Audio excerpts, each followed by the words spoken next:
Boys, we got there. G'day, guys. How are ya? Good, mate. Good, yeah. I gave very strict guidelines about what times I could do, and here we are, just succumbing to whenever you guys are free. Yeah. Old Derbs has had no sleep though, Durbo. That's a tough night with the little one, right? It wasn't fun, you know. He's in that phase, you know. You guys all understand it, but you guys have no sympathy because you've all been there. So it's all like, I've got a really young baby. Like, I don't care. I've got 3. I've been there multiple times and continually still there. I still want to have the video turned off on a day like this, you know. I even thought about putting a little bit of eyeliner on or something this morning. Boys, well, here we are again. This is the Race Communiqué. Always good to be back. I tell you what, the months go so quick. I'm joined by Tom Southern, Director Sportif at EF. Southern. Morning, fellas, from Greece. How you doing? From Greece, as you do. And yeah, that's your office, isn't it? Yep. What are you doing in Greece? I had a few days between just finished Basque Country and I'm going to the Ardennes, and wife and kids are out in Greece for the school holidays, so I ducked out here to join in for 2 days. Where in Greece are you? Thessaloniki. I've never been. I arrived last night at, 11 o'clock, and I want to get outside, so let's hammer through this podcast so I can go and find out what it's like. Let's just take our time. Let's just waste half of your 1 or 2 days there. At an Airbnb. And, of course, the big voice you can hear there is Durbo, Luke Durbridge, rider of Jaco Alula. Durbs, welcome. Thanks, mate. Just in Endor at the moment. The weather has turned. It's been lovely spring weather lately, but it's just turned a bit rubbish today. So I'm not, I will be getting out there, but I definitely won't be on the ergo anymore after 2 weeks. So, yeah. Well, I'm glad you brought that up, because this is, as I said, Race Communiqué presented by Life in the Peloton. Our major partner is MAP, of course, but our partner in the Race Communiqué is Training Peaks, and that's what I wanted to bring up, because last week we chatted about it. Training Peaks Virtual, the newest virtual training platform on the market. Training Peaks have simply taken the exciting platform Indie Velo. They've rebranded it. They've pumped it up. They've cleaned it up a little bit. Durbs, you've been on the trainer the last month. Mate, what's it like? Have you actually tested it out? Well, I was on the trainer for like 13 days before I got the hell on the road. So sort of not really that long. It's not even a month. And then by the time we spoke, I just set up the Training Peak. So I actually only got on there for one ride. I'm sorry to say. To be honest, I'm on my Training Peaks app every day, but the virtual training program I only got into once. It's very realistic. Yeah, really enjoyed it. I'll never say I'll enjoy an indoor session, just not into it. But look, it made it past. I think I got up to 2 hours, so that's pretty good without me trying to blow my brains out. So yeah, no, it's very realistic and user friendly. Very user friendly.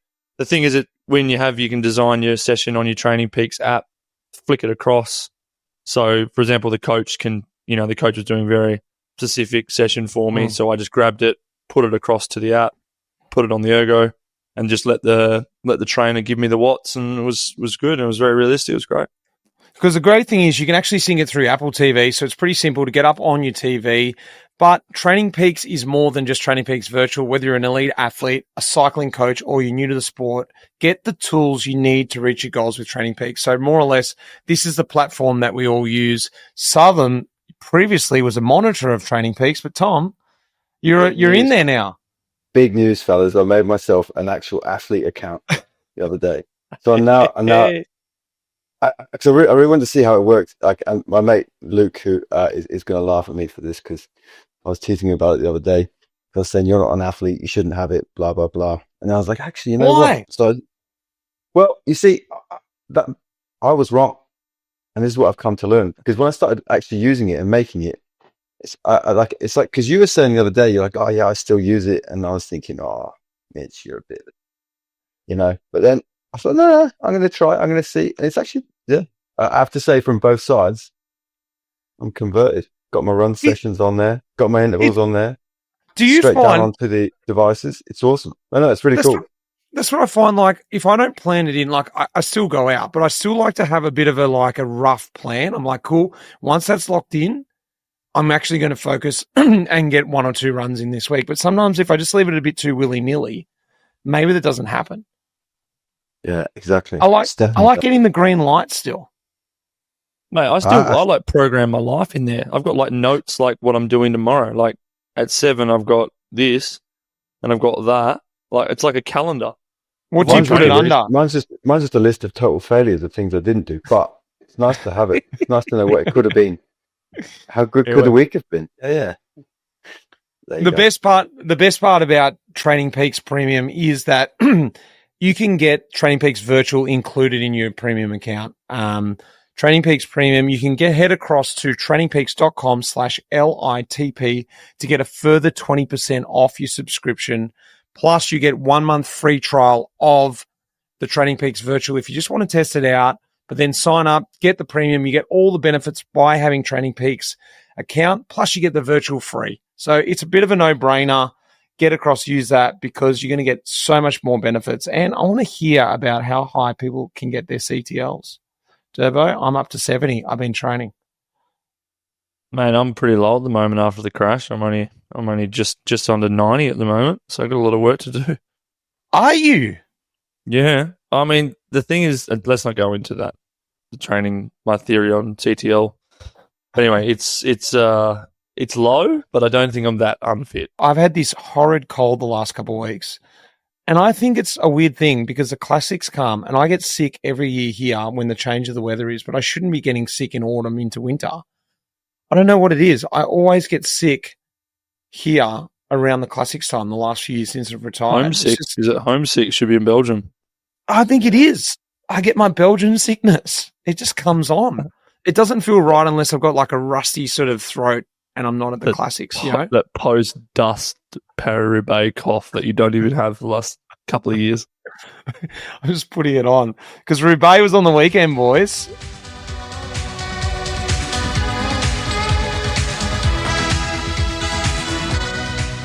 Very exciting time of year, isn't it? Oh, yeah. Yeah. It was exciting. Not giving me much there, boys. It was like I was just said there was bloody Amstel on the weekend. Oh, come on. There's nothing wrong with Amstel. That's going to be mega.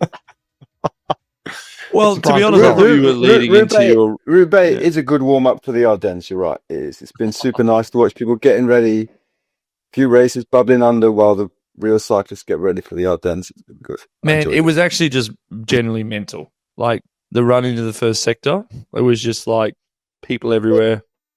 And I watched from, kilometer 0 all the way through, and it was just like, man, this race is nuts. Like it is nuts, just constantly evolving.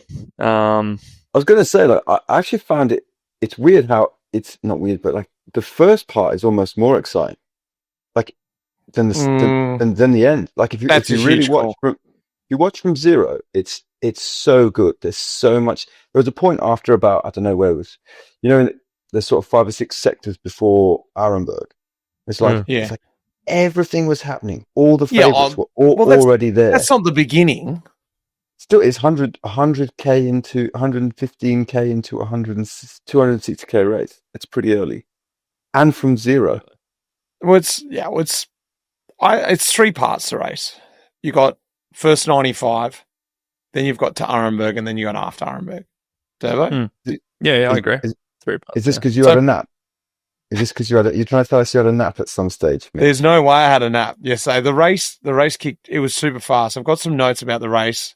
Was very fast. You sound like you had done, Roubaix. You called me after the commentary at I don't know, it was 2 a.m. your time. He's like, I've just finished the commentary. I think it was pretty good. Something wrong with my voice. I had the worst voice for commentary last night. It was embarrassing. I was so husky. It was just like this. Hey, it just sounds exactly like his, but it was very fast. As always, at the start, it was cross tailwind and everyone was attacking, and I was watching these Hail Marys go up the road. But as I predicted, the break would go around Ham, which we always hope it would. Sorry, Ham. And the break went 30k into it. We saw 8 riders go up the road. But as Durbo mentioned, the lead into the first sector, sector 30, is always stressful, but I've never seen it this stressful in all my life. Like, it was outrageous. 20K before the sector, it was already like the sector was around the corner. And as always, as you pointed out the years before, Durbo, when the bunch is side to side in a block, they were literally a block. They looked like a cube riding along the road from the aerial shot. Side to side, no string at the back even. There was just riders. And I looked at the speed. They were doing 58, 64K an hour, like side to side on the road. And they're going around these sweepy corners. There was that many crashes leading into the first sector. Guys like Van Aert was out the back. Garner was out the back. Phillipson, he crashed as well. Pithy went down. Sturban went down. There was heaps who crashed. It was sort of a letdown because they hit that first sector, and it was like almost the first split had already happened before the cobbles happened. I hate to see that. And then it was ultimately about riders bringing their riders back. And that's where we saw Lidl take control with Mads Pedersen. Derbs, watching that lead into that sector, you're more current, obviously, to the Peloton than I am, but I don't remember it being like that. Even, 2021, the last one I did was completely different to that. I mean, I don't know. It's really hard because it's sort of been a slow burn towards getting there. Like, that's not surprising what I saw yesterday. Like, I don't love seeing it because often I'm not seeing it. I'm obviously racing it. Like, it's not often I miss Roubaix, so I think it's nuts while I'm doing it. But, like, last year I think it was the fastest ever Roubaix. And I remember that run-in. We were trying to get Max Weishaupt in position, and, like, I remember just stepping out of the line to try and move up one wheel and just coming straight back in because we were going 60 Ks an hour, so there's only so fast you can go. But that's just pretty standard, Like, I think the stress into the first sector, it was wet, which just, like, adds just a huge element. That first two sectors, if you get through there unscathed, you see what happened. That Peloton never came back. So there was a group of, 60, 70 guys maybe got through that sector. And then the second Peloton would just chase the whole time with Garner. Like, they were just trying to come back. Look, they did come back, but by the time we come back, it's race over, So like, I know one of my mates, Max Weishaupt, I was talking to him yesterday, and he was in great position, crash just before the sector. He got the whole team to chase for him, never came back to a, respectable group, and that was it, day done. And then we're talking like Tom said, like, how far are we from we're like 95K into the race, and your day's done, from there. And there's only probably, I reckon, 3 riders that can come back. But the thing is, it's so much investment by the team to do it. Ineos absolutely nailed it. They invested their whole team into the first sector. Garner punches. You know what I mean? Like, their whole, they were burning Ben Swift, Connor Swift, like, guys that can go deep in this race and even do, like, lead-ins to Arenberg and Rara. And they just went, this first sector is everything. And they went fucking full. And then he punches. It's just like... But they rode awesomely to get him back into it. I agree, but yeah. One comical thing with Weishaupt is, how's the bike he rode? Did you see that when he rode one of his teammates' bikes? Literally looked like he was riding my youngest daughter's running bike. Yeah, Yelta gave him his bike. It's just, it was poor guy. It was comical. I'm like, this is doing nothing. He might as well just wait there for the cars. It was so small. We were car 19, so it was sort of, he was going to have to wait until the Roubaix was over to get a bike. I fast forward through the race because the next really crazy point for me was Wallers. Wallers is a sector before Arenberg, and typically is a really interesting point because it's got 2 corners in it. There's often a crash on there and it splits up before Arenberg because everyone's stressing about Arenberg afterwards. This year, Pedersen leads onto it. He just full gas goes into it. Then over the top of him, we see Tadej Pogacar actually launch it first time on the cobbles, which was interesting, into the tailwind. But then straight over the top of him, Matthew Van der Poel goes. And, like, they split the bunch so much there, the smaller group, that by the time they came to Arenberg and this whole new sector that they put in to stop the whole bunch racing for Arenberg, the little extra bit, it didn't matter. They was only in a bunch of 20 by then. The only difference was that they went on to Arenberg slightly slower. But safety-wise, I don't think that's probably going to be an issue looking into the future. The way they race now, it's just not going to be the big bunch getting there. That's the point that I found really interesting. Arenberg's gone from like the part where it starts to it's already like, then you're into the real decisive part. Because coming off there was when it was like, okay, now you can see the top 10 guys in the race basically. Already. Part 3. There. Yeah, exactly. Part 3. Mitt's just woken up from his nap. Oh, where did everyone else go? There's 3 guys left in the bike race. Part 3, I'll wake up here. Hey, Keenan, Gero, what's been happening? It's Gracie, actually, mate. Oh, sorry. But like, I reckon that the last, I can't remember the last amount of times, maybe since even when you did it, Mitch. I reckon Arenberg was always split up before Arenberg. But there was still a bigger bunch going into it. Yeah. But I heard the most ridiculous thing on the commentary yesterday. I'm not going to name and shame, but they said, should they downgrade Arenberg because you don't come in with as much speed? Someone who's clearly never ridden it. Downgrade to like a 3-star because the only reason it was dangerous was because you ran into it downhill. And I was like... that's worth shaming. That's...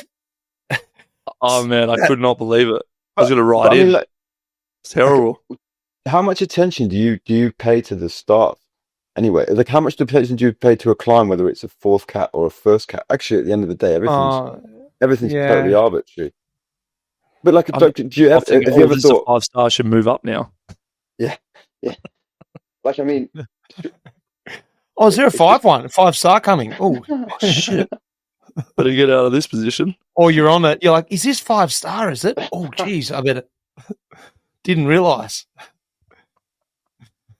If you've ever ridden Arenberg, it should be 8-star. It's actually hands down. Apart from that, is the hardest sector. Well, I think it's just out of the respect of giving the sector the credibility of where it is. It doesn't make a difference, like you said, Tom, knowing if it's 5 or 4 or 3, but just for the plebs and the reference to the commentators to just go, well, this is the hardest sector because it's 5. I would have thought it has to be because as a rider, I mean, I've not done it, but like you guys must know, it's like you just fucking hell for leather, right? And it is what it is. It's got nothing to do with the speed that you go into it. It's just got to do with the severity. I can't even say that word. The toughness of the sector. Yeah. So look, they came off Arenberg, and Arenberg was smashed up. Who led down Arenberg? I don't think now.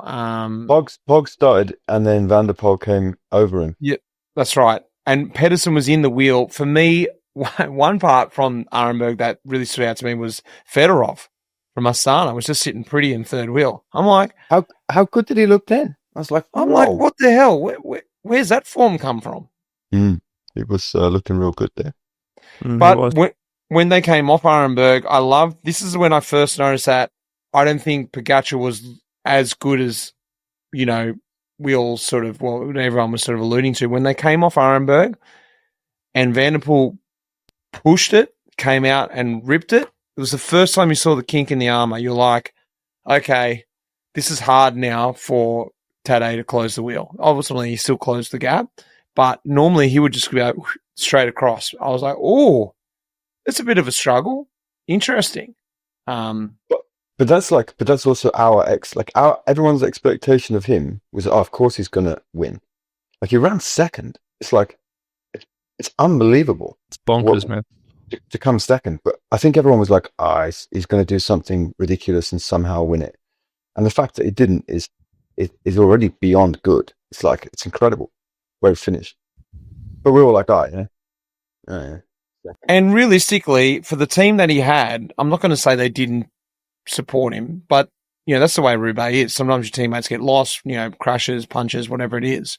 He didn't really have that much team around him the whole day. Nothing against Vermeer. She rode really well, but Niels Pollitt was around a little bit. He put a couple of attacks in, but a lot of his teammates, when they're in comparison to Albertson, they rode awesome. I was just thinking through like whether, because it seemed to me like Wellens was back super early, and then like you said, Pollitt was out on Arenberg, so he was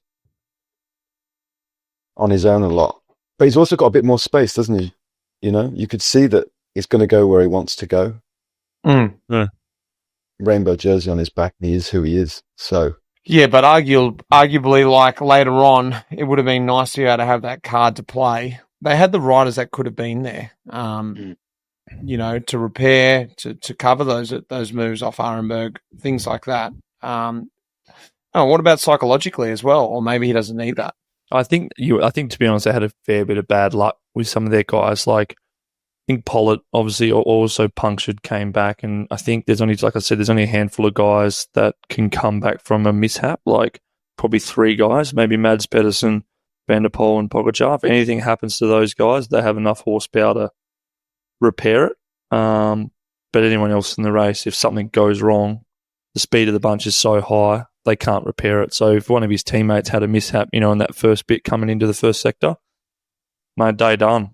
You know, like Vermeersch probably had a clean run, and that's why he was there. And to be honest, Vermeersch was actually very helpful, not necessarily for run-ins, but like if something did come back, you know, behind, it's very helpful. I was real upset to see Mads Pedersen puncture. Not saying that what we could have seen, but like would have been very interesting to have that third guy there for the whole way, just to see, you know, like the guys have some sweet form. He probably would have been with Pog, I reckon, by the looks of Pog towards the end, but I don't know. We'll see. It would be interesting. Philipsen, thoughts about Philipsen? Questions around him coming into the race. I thought he rose, like, there's something about Roubaix that if you love it, you really rise to the occasion, and obviously it suits him. He looked awesome on the stones, considering he also crashed before the first sector. Did you expect him to ride that well? No, not necessarily. I hadn't seen sort of an inkling of his condition. I mean, obviously he was second in Skelter Prize, but it's a slightly different race. But ever so slightly.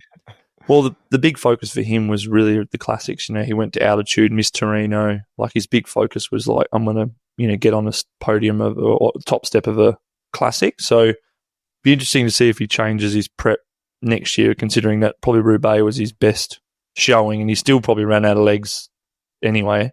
But amazing turnaround compared to what we've seen the last couple of races. But Roubaix is a different beast. I mean, going back to that point where Pogacar couldn't get on the wheel out of Arenberg, you know, he's trying to get across to Van der Poel, like the impact of the stones, like it's just some people don't think about, like that actual, just like it's not like a climb. You literally, someone's just beating you with a bat, and then you got to step on it, and that's something foreign to Pogacar. So now he knows that feeling. Man, I reckon, yeah, she's going to win. He's going to win next year. But the thing is, something I was talking about a lot on the commentary last night is the weight of the riders. And yes, it's about the seated power and be able to produce the power on the flat. But it's also about, I think, about having the extra sort of body to absorb the poundage of the stones. I've never been a lightweight rider myself, so I don't know what it'd feel like. But I know what it feels like. What do you think, Tom? You would know. Heavier rider. Yeah, you're a lightweight, Southern. Well, this is my actual hope, is that like for the Ardennes, Pogacar like is going to carry some of that fatigue, because it's like I think there's like there's a lot of talk of the risk of crashing for him and the impact of the damage that could have. But I really want to see how much physical like toll he's taken from exactly what you said, Dervs. Like that hammering plus the effort to do it. It's like, so what's it going to cost next Sunday when he wants to line up on Amstel, you know? So I'm really like, I think like you said, like a lot of riders going to potentially feel that more, because it is, I mean, like there's no doubting his talent. He's like probably the best ever, but surely there's going to be a point where his body is going to have taken a hammering that it's not used to. And the impact of not having the muscle and all that extra weight that you had, Mitch, you know, all the blubber. And no, I'm super interested to see it. There's only a couple more points I want to talk about, because there's so much stuff we could talk about in the race. Hopefully, it's going to be the big fella Jonas Rutsch. No, that's got to be one of the points. Oh, we'll get to ride of the day a bit later on. The bottle. Van der Poel is solo. Pogacar crashes on a corner, overshoots a corner. Well, I guess we could talk about, well, the two things I want to talk about is the crash. It's sort of rolled into one. The crash, how that would have played out differently. But before we get to that part, I want to talk about when Van der Poel was solo, and a guy decides to just lob a bottle, full bottle into him. A Visma bottle, by the way. I'm just like, just don't outrageous. Go, man. Yeah. Just don't go to the race. Like, what the hell? It's just outrageous. I mean, we saw it last year, didn't we? So someone throwing crisps in Vingegaard's face or something. Yeah. So it's just like, please, just don't go to the race. Like, what the hell? Yeah, it's not even worth giving them the airtime, you know? It's fucking pieces of crap, to be honest. Yeah, good call, Derbs. Well, let's go forward then back a little bit, because Pogacar then launches one himself in the tailwind. I said last night in the headwind. They go 60k an hour into headwinds now. But, and overshoots the corner. Who knows how Van der Poel was able to get himself out of that. But that created the gap, and then ultimately, you know, the drag race was on to the finish. The big question here is, you know, what would have happened? I've got my opinion on it, but I'd love to hear from you guys. What would happen if that didn't happen, the crash? Would they have gone to the velodrome together? And what would have been the play out from there? I'd like to hear your thoughts, boys. I mean, the way I see it, Van der Poel was in the driving seat with his finish, with his experience. It was on Pog to have to do something. I think Van der Poel would have gone there together with him, to be honest with you, unless, I mean, you remember San Remo, right? Pog goes 7 times and Van der Poel goes once, but his attack was actually the one that nearly cracked him. And I think you would have had a scenario like that. Pogacar under pressure to do something, and ultimately Van der Poel is going to either drop him or beat him in a sprint. And that was first and second for me, Van der Poel, Pogacar, no matter what he tried. Yeah, I mean, I think you're right. What I could see would have happened afterwards is that once he had that crash and lost that time, like I said, you cannot make the big difference that deep in the race. There's just nothing left in the tank, and that's even to drop someone. So you said a lot of the time you see groups come to the line in the velodrome, you're like, well, why didn't you try and attack and get away? You actually can only do one effort. It was like really short, you know, and for example, Pogacar versus Van der Poel on that one short effort at the end of Roubaix, Van der Poel's going to win that 9 times out of 10. So I reckon probably what would have happened, they might have come to car 4 together, and then, you know, Van der Poel would have put one effort in on car 4 to Labra at the end, and I think Poggy would have just got tailed off there. That's where I personally think what would have happened, because even when Pogacar, Van der Poel had the bike change, Poggy was done. After the crash, he couldn't close it. It was staying at a minute. I mean, he did a bike change and he didn't make up even 10 seconds. So, yeah, I think he was already on the way down. Nice. Yeah, I tend to agree with you guys. The only difference is I think they would have gone to the velodrome together and Van der Poel would have pumped him in the sprint. He just looked more comfortable on the bike, more in control, and yeah, got through the day better from that point. So I don't think the crash really changed much in terms of the overall result, and I think they went about it the right way in the post interviews. Roger done really well. Quick one now, boys, just to wrap up Roubaix. Ride of the day, who surprised and who disappointed? I'm going to go with Jonas. Big ride. It did, like, I mean, he's been up there before. What, for who disappointed, or? Yeah, he just really disappointed me. Should have won. Ride of the day, or who surprised? What's he going to be? I guess surprised, I would say. Because he's wanted to do that. I mean, it was in our team for, you know, half a decade, and he's wanted to do that for the entire time. You know, he's well suited to Roubaix. Everything has to go right, and it did on the day. But you also, you know, he's got the horsepower to stay there, and like you know him, you've raced him. Like when he's tired, you think, oh yeah, this guy's finished now, and he's still got 100 and whatever Ks in him. Yeah, no, it was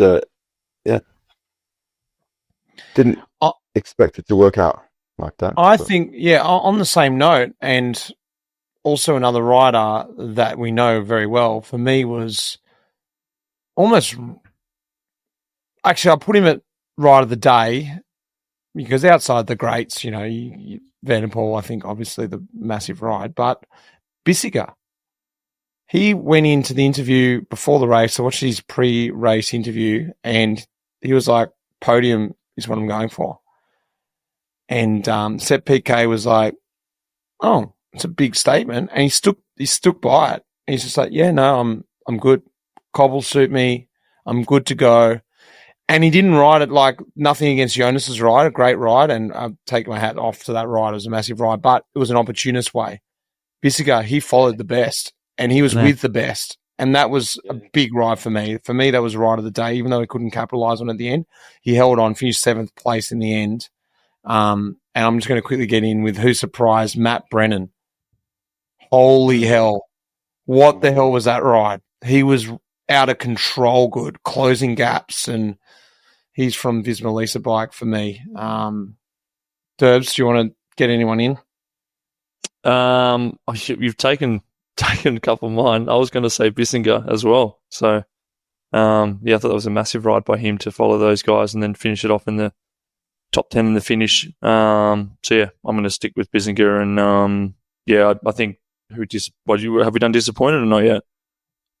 Right. For me, who disappointed, I'll just jump back in.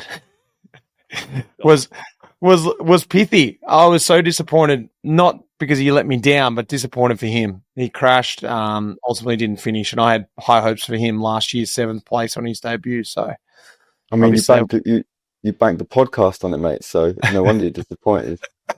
54-part special and doesn't do anything in Roubaix. No wonder you're angry.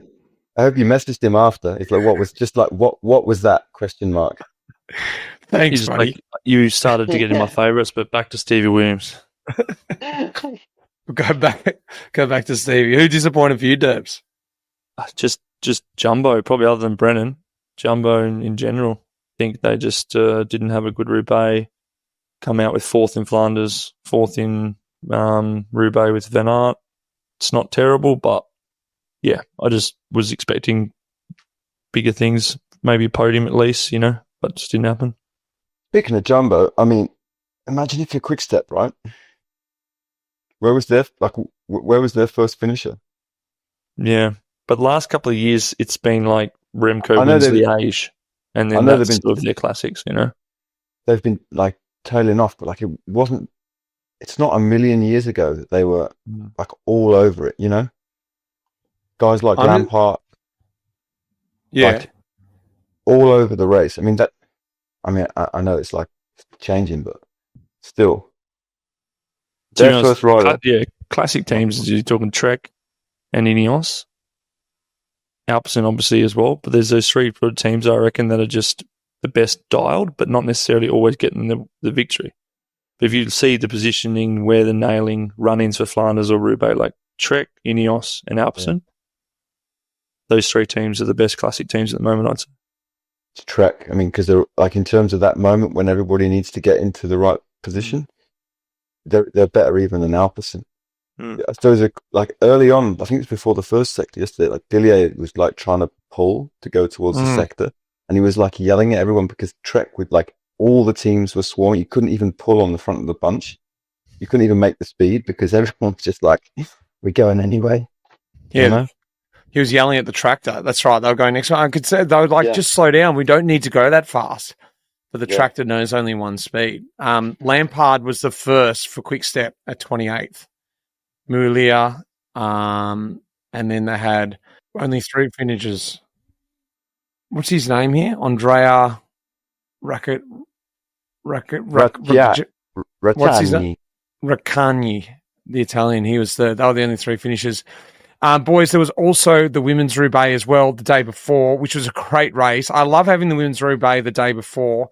The 5th edition, 29 sectors of cobbles, 29 sectors, 29 kilometres of cobbles, 17 sectors. They have 2 5-stars. Monzen-Pavel. We all know about 5 stars, don't we, boys? Garvold Alarm. Lotte Kopecky came in as last year's champion. She's world champion. She won Flanders. She was the one to beat. But Pauline Ferrand-Prévot, she had a mid-race crash just on Sector 12, or she's just before they went into Monzen-Pavel, and she was sort of out of the picture for ages. She sort of forgot about her, but she rode back in. Marianne Vos was also the one to beat. She rode awesomely, and then Pavel went on the attack at about, where was it? It was about 20K to go, 18K to go, sorry. And then it's making her first race at Roubaix, the first time she's been here. She's a mountain biker. she became the first French woman to win the race. It was an epic ride. The best part about the ride was Marianne Vos played the biggest support card behind, supporting her, blocking all the moves when arguably she was like the strongest in the race, could have won, easily have won. Pauline came in the race purely to support her. She didn't even think she was going to start the race. She was crook on the morning of the race, not even sure she was going to start. She just said, I'll go in there to support Vos. Epic, epic ride. Imagine back at their house, Dylan Van Baal, her husband, and 2 rocks. Great entry to their home. It's going to get pretty heavy on the old mantelpiece. But no, like you said, like when she attacked, she wasn't attacking for the win. I think she said it's like she was going just to put pressure on. But then when I watched her go across Carrefour de l'Arbre, she can ride a bike like off road with some serious skills. She was absolutely flying across Carrefour there. It was pretty cool to watch that. So she was the only one from Visma Lisa bike to actually make that whole valve. That's a whole nother conversation, not for today, but the whole valve pressure system work. Yeah, they could go up and down with pressure on the roads. They could pump it up to 220 psi, and then they would just drop it down to about 30 psi for the cobbles. Pretty crazy system, and Vos used it in the gravel scene and absolutely smashed it in the gravel worlds. And then, in the men's racing, it didn't seem to really make much difference for the men, but clearly for the women, it was an advantage or a big advantage. I don't know, but it seemed like it was working really well. There's been some other racing, boys. Just lastly, there's been a long segment from me, but this is Roubaix. So, Southern, we can't ignore it. Your little race that you were doing in Spain. The big one. It was a huge Tour one. Of the Tour of the Basque Country, where everybody Sprinters else race. Haley Bjorn was there. Yeah. Won a stage.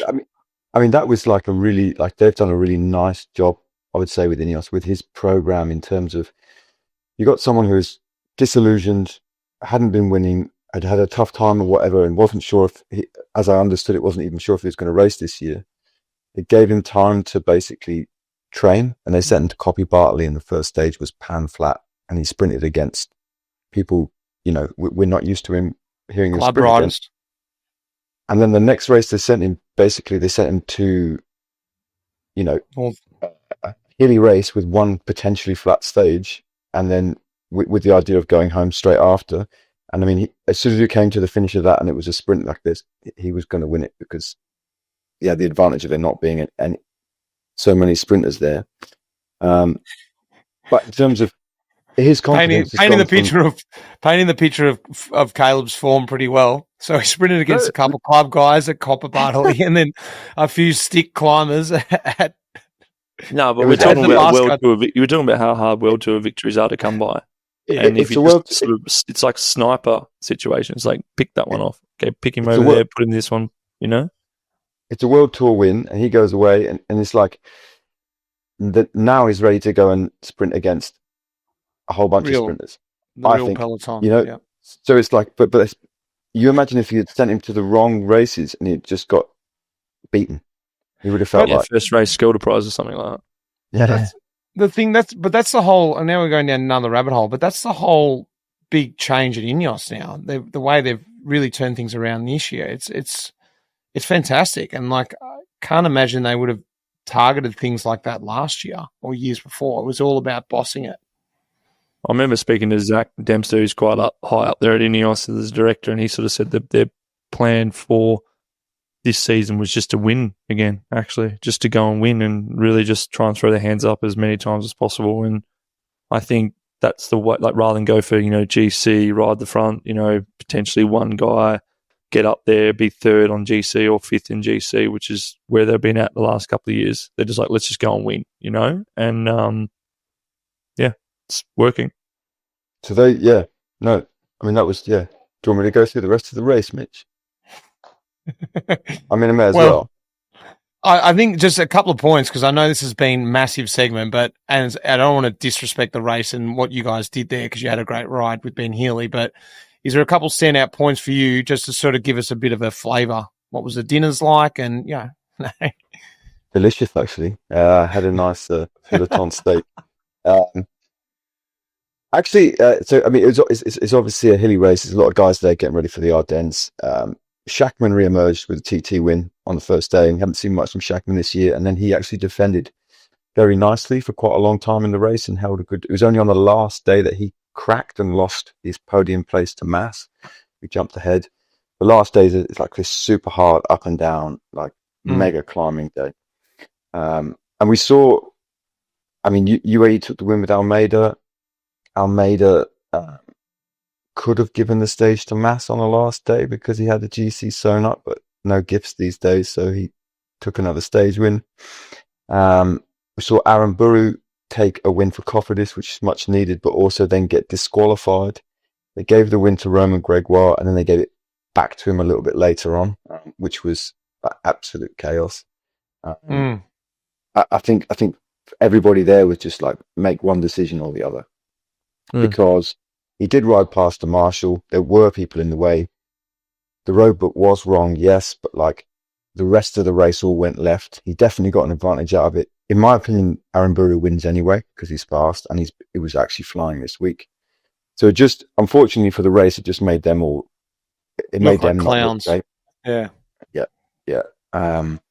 And the best stage, of course, was won by Ben Healy from our team, which was nice. And that was actually what I was going to do. I wanted to do my segment on, so I might just jump ahead of you here, Durbo. No, because, I mean, to be honest, let's just flick my segment, and we've done about 45 minutes worth of Let's cut Durbo. You can go. I'm doing the quiz. I'm doing the quiz. So let's just do your segment in the quiz.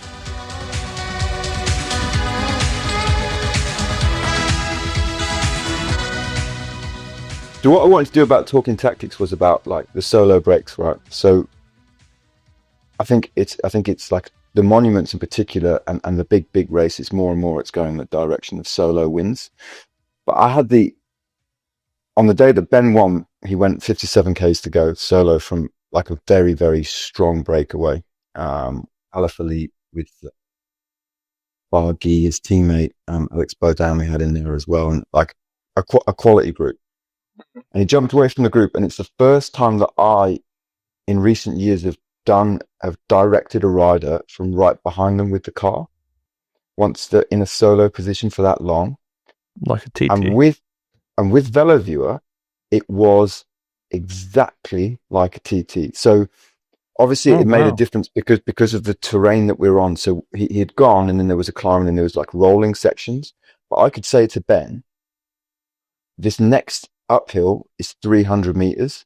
Push over. Be ready to push. So to keep the speed high constantly. Whereas, but behind in the group, like they're coming around a bend, and you can't be accurate enough with the radio in the car because you're not right with the riders. On the downhills, you could say, okay, a long left coming into an open right. It's going to open up. We don't need to brake. Or this one, the next bend's going to tighten, so you need to like get ready and line yourself up this way, and you can really zoom in because you're that close. You're the one car that's behind the rider and seeing the road and trying to like basically get them to maintain a higher average speed like you would in a TT. And I was thinking already, like the advantage over the group behind is massive because there's no stalling. It's constant speed. I was going to say, did you go sometimes in front so you could show him the corner and stuff and on the long straights? Yeah. You just can't help yourself, can you? I'm actually really interested by this point, Tom. Keep I am going. because I was just thinking then in the car, the question I was going to ask is, did you feel pressure of giving him too much confidence, only not knowing it yourself? Like, for instance, if you know the road, your home roads, you can say, mate, seriously, full gas through that corner. But if you're watching it off a map, you can see it. But like, there's an element of like, well, I hope this is right. I mean, there's a difference between like, so if you've done a TT and you've done a recon, you can say 100% next corner full. Yeah, right. In this case, it's much more a case of like what it looks like. So you can't, because I mean, Ben was railing the downhill. We had like, you know, when you're in that, you got 2 minute lead and 6K to go. It's like, oh, do you really need to be like making us quite so stressed back here. But I found that like focusing on that, it wasn't so much as like, oh, you can do this absolutely full gas or directing the speed, but you could say like this corner is going to tighten more. So like you can be surprised by it, because we also wanted him to stay on his bike, right? But it's I think there's a definite, I mean, the UAE guys must do it constantly. And when I saw it firsthand, I'm like, there's an advantage here over, because for example, we were car 21 because we were off GC. So that means when you're in a bunch or a group situation, you've got no actual oversight as to what's happening. When you're one-on-one, it's a massive difference.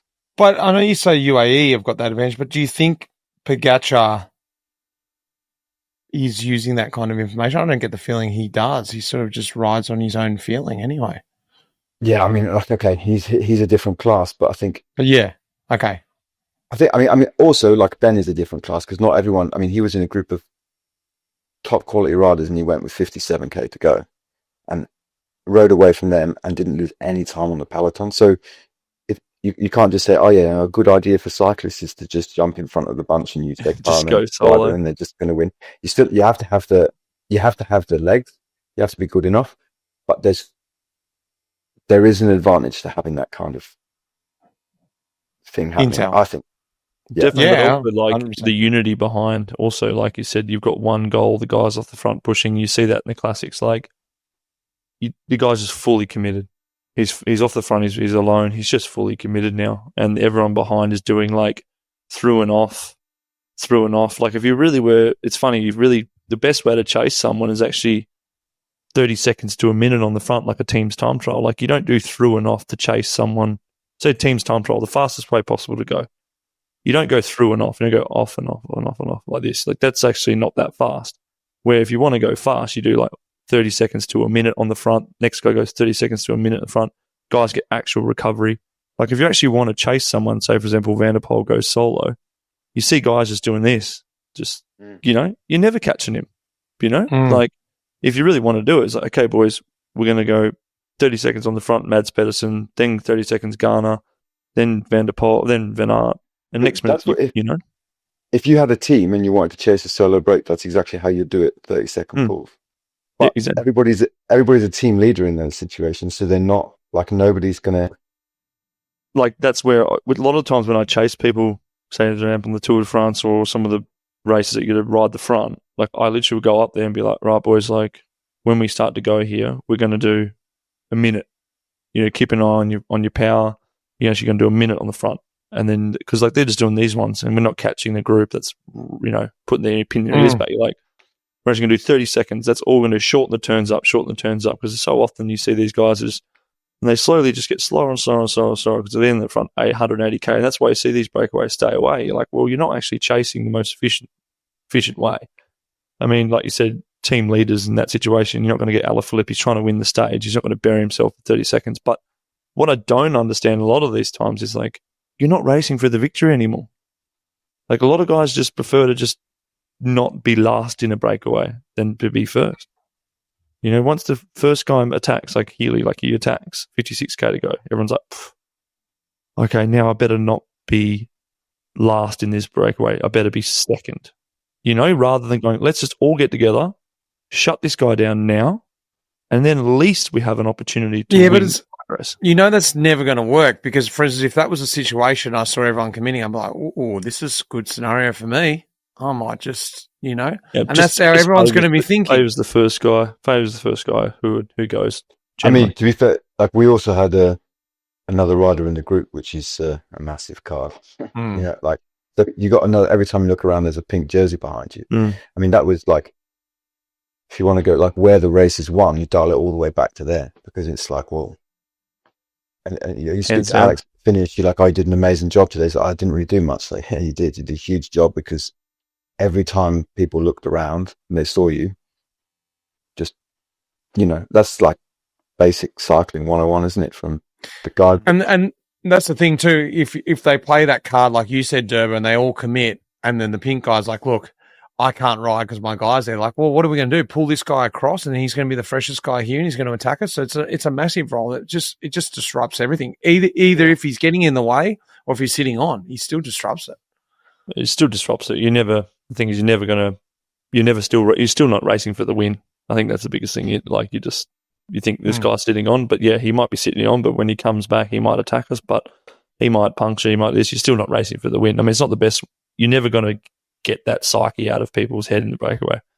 So is what I'm taking out of this, the secret is just to go solo. Just ride away. Just have an engine like Ben Healy, be like 40 kilos and FTP of 450 and just go. CDA at the minus. I don't think I ever did a solo breakaway. I did one time about 10K Williamstown. solo. Come on, mate. Williamstown Baker. It wasn't solo. No, I wasn't solo. I was with another guy. I'm too scared to go solo. I can't do solo big efforts like that. I'm an on-off guy. I thought you were solo. No, I was solo in the sprint. I put a gap into him in the last 300. So, yeah. Went solo, 300 meters to go. Durbo, do you want to roll your segment into the quiz then? Yeah, sure.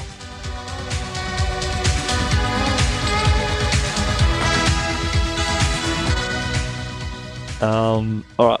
My segment, I was going to talk a little bit about now leading into the Ardennes, and we've just had Roubaix. I was going to talk a little bit about race programming. And what I mean by that is that at the start of the season, the masterminds of the team, like Tom, get together and plan this, master plan about how they're going to win Roubaix. Oh, God. But then what happens is when you arrive at Roubaix, there's just been an absolute, massacre throughout the classics, and you rock up and you've got, 2 guys that might be going well, and then you might have 6 guys that have injured. Classics hasn't gone this, to plan. A young neo pro might have been called up to come in. You actually turn on the TV going like, sure, there's Mads Pedersen there with the Trek team, but like there's only 3 other guys that are actually in some shape. The other guys are just like there to not get a UCI fine because they didn't sign on with enough numbers. €5,000. 5,000 euros. So it's listen per rider. Yeah, exactly. What? Just on that, what's the actual ruling? Like, for instance, if I've got a broken arm and clearly I'm not doing the race, but I kit up and sign on, is that eligible, or you have to roll out? I think you can do it. You don't have to roll out. You have to be engaged on the form, and then you have to sign in. Yeah, so you could go up on a wheelchair and take the absolute Mickey. Last year, a couple of guys did it from one team at Lombardy, and then they took the start and got off immediately. I won't mention the team. Anyway, so quick one. When you plan that idea, Tom, for programming, like when you guys talk, like what does that look like, knowing that the classics are going to have things? Do you just constantly adapting? That's pretty much it, or? Yeah, I mean, like I don't know how it's been for you guys this year, but we've had like a particularly brutal year. Some years it's okay. There's always like going to be a small amount, but this year's been. So we try not to put too many races in as the first thing, because like when you start the year, everybody's like, oh, I want to race. Oh, I've not got enough races. It doesn't look that great. It's like the team needs more races, but then actually you come to a situation where, especially if you're running 3 programs, like, because we had Basque, Loire, and Roubaix and Flanders. So we ended up taking someone who had just finished the Circuit de Sarthe on the Friday to had then go and ride Roubaix on Sunday because of injuries and sickness. And you basically, to get to Roubaix, I reckon you need 12 people, 12 riders to start with. And then like and you still end up taking, like, if Roubaix is a funny race because you get quite a lot of riders who do it you just wouldn't imagine would ever do it, because literally somebody has to go. And so you've got these guys, like you said, that are like super prime. It's the biggest goal of the year. It's a massive race. Then if you look at the other end of it, you've got like quite a weird mix of people thrown in. Like, I mean, Jack Rootkin Gray, we literally threw him in 48 hours notice. Happened last year to Lucas Deruka, like James Shaw before that. And it's like, it's the end of the classics. It's so attritional with crashes, with the time of year, with the sickness. And also now, I mean, more and more because people want to go and prepare the Giro, right? So that's the point I was going to bring up was like, I'm training here with Michael Hepburn. He's training up for the Giro, and Kel O'Brien broke his collarbone in the training 2 days before Roubaix. And Heppy's thinking, shit, like I'm the next guy to get the call up. And it's just one of those things like, okay, Heppy, you got to go to Roubaix. But it's not just any race to get called up to. You know, you get called up, Heppy goes to Roubaix, all of a sudden he's just do a job for the first 120. We saw what happened in the first 120. Probably 90% of crashes happened in the first 120. Next minute, touchwood, Heppy's broken his collarbone, and then Giro's out as well. So has Heppy done Roubaix? Yeah. Yeah. You'd think it'd be a race he'd do more often. But yeah, he's a big Giro guy. It's interesting because I find that really interesting about the programs, more about how they get done. I didn't never thought about that, Tom, because I was on the other end of that going with the riders. What the hell's going on this year? We've got literally no races. But then, as exactly what you said, all of a sudden you're getting called left, right, and centre to do all these races, and you've got the foresight of like, hey, we've been here before, boys. It's not our first rodeo. Yeah. It's a nightmare. Like we're doing programs now. I spoke to Whitey and he sort of said that I have to wait till after Roubaix. So they can't give you a guarantee of what's next or what you're doing, because I always just over the years have learnt that the next phase programming starts after Roubaix, which then leads into the Giro and so forth and so, you know. So it's like I can't give you a definitive answer right now because I'm going to get through Roubaix and then I'm going to tell people, yes, you're in. I mean, we often hear it. So you often hear like a rider comes back in, you know, oh, this is my program for the season. They've got like a really nice plan and it's all laid out. We talk about it all the time, Mitch. And they're like, wow, yeah, this is great. Oh, look at me. And it's like, yeah, fine. But it's just like, that's just a fantasy. It's absolute, like, I'm glad that you're happy, but you know. Fantasy, yeah, that's exactly it, man. It's like get your first couple of races for the start. That's it. I think the way that White is doing it and like the way that we try to do it is like, is try to give less at the start, you know? So, because you're also managing disappointment, right? Constantly. And like I am, you know, it's like you're making a phone call to a guy saying you got to go and do this. And we know how the riders think. It's like nobody wants to phone to ring and me to be on the other end saying, oh, by the way, you know? So trying to like, trying to like,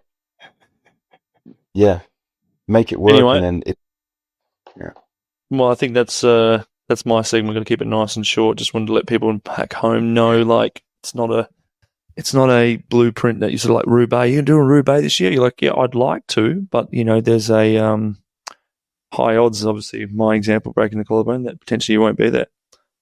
Anyway, boys, it's been a good one. We've been firing through this. It's just seamless. We haven't even done stop segments. Straight into Tom's, straight into mine. Let's do it, Derbs. You do the quiz. It's your turn to do the quiz, and I'm intrigued. I want to take Southern on. The two quiz masters get a chance to battle. Yeah, so I'm sort of a bit of a creature of habit, so I am going to do a bit of Who Am I, but I think they're quite good, you know. I do enjoy the Who Am I's, and I'm going to keep it sort of Roubaix focused. Are we just chiming in, or you got one each? No, you got to chime in. Right. Rapid fire. As soon as you know it, just yell it out. Righto. All right. First one. Who am I? Born in 1977, I am Belgian. 3 times second in Tour of Flanders. Oh. Stein No, it's Hoster, Leif Hoster. Yeah, shit. Well, yes. That's so impressive. Yeah. I'll read a little bit more. In 08, 09, and 10, he was 6th, 4th, and 8th in Roubaix. He rode for Discovery for 2 years, and his name is like a tree. A leaf. Anyway, you should have said, and his face looks like a tomato. He always had such a red face. I always grew up enjoying those two, him and Van Summeren in Lotto, you know. They were always they were awesome. All right. Mitch, 1 point. Well done. Who am I? I was top 10 4 times in Roubaix in my career. I was a superstar of cycling during the era of 2000 to 2014. I won many big races, Oh, that's a good clue. including stages of the Tour de France and the World Championships. Cancellara. No, he never won Roubaix. He was top 10 4 times in Roubaix, but never won. Well, yeah, but winning's also Sorry. Yeah, top 10, but Uh, never won it. But what Right. era did you say again? 2000 to 2014. a world champion. World champion. Never won Roubaix. Oh, a world champion. Mm-hmm. And won Road or stages of the TT? tour. Road race. TT. Hushoff. Yay, 2 points. Damn it. Simple. Fire. We're All talking right. about Roubaix. Let's do it. Yeah, I'm getting absolutely smoked here. This is probably one you're both going to know, but you're going to have to be real quick. Okay? Be ready. Name the 2 riders who won Roubaix the most. Boonen. and De Vlaming. Ah, Tom. Southern's 1 back. point back. 2-1. A little bit of history, see? Roger. All right, here we go. Who am I? I won 80 races in my career. I won 2 stages of Tour of Beijing. I won Flanders. Then 2 years later, I won Roubaix. I was renowned for my Ardennes, but I did a few years of Flemish classics and ticked off Gilbert. the big 2. Gilbert. Yeah, there we go. Gilbert. Well done. He's back. 2-2. Cool. I'm gonna Well have to done, do- Turbo. Good disguising of who it is. That was a really good way to do it. All right. Now we've got probably 2 more. So I can keep going until we win this, but we're Let's drawing do one now. more question because it's 2 Yeah, all one more. in. This is it. Yeah, this is it. All in. All right, let's do it. Okay. All right. Who was the smallest winning margin to win Roubaix? Blanchard over Steve Bauer. Well done. Oh. No, do 0.39 two more. centimeters. Definitely. 0.39 Well done, inches. Southern. 0.39 inches. Yeah. Okay. Oh, he came home. 1990. Wow. Yeah, well Close done. call that. 2-0 down. All right, the 2-0 last down. question I had was the largest winning margin. Oh, it'd be Was millions this back years in the ago, old days? 1970. Is it Merckx? Pitch. Over? De Vlaming, 5 minutes 20. Is that all? Even including like the 1800s. Yeah, I mean, I don't know, but this is what they've said. 5 minutes 20. I did some trying to research on the internet, but we'll go with that. Chat GP, nice. Was that draw then? I got one more then. Fuck. All right. Oh no, come on, I've won it now. Were we just going until Mitch wins? Okay, boys. Good. All right, Tom won. I won. Boys, we'll let Southern get to his holiday down What? in Greece. Durbo, you got to go training, and I'm going to go have dinner. Boys, Perfect. it's been awesome, Nice one, as boys. always. Thank you very Cool. much. And thanks to Training Peaks and MAP, of course, big, proud partners of the community. Next time. See you guys.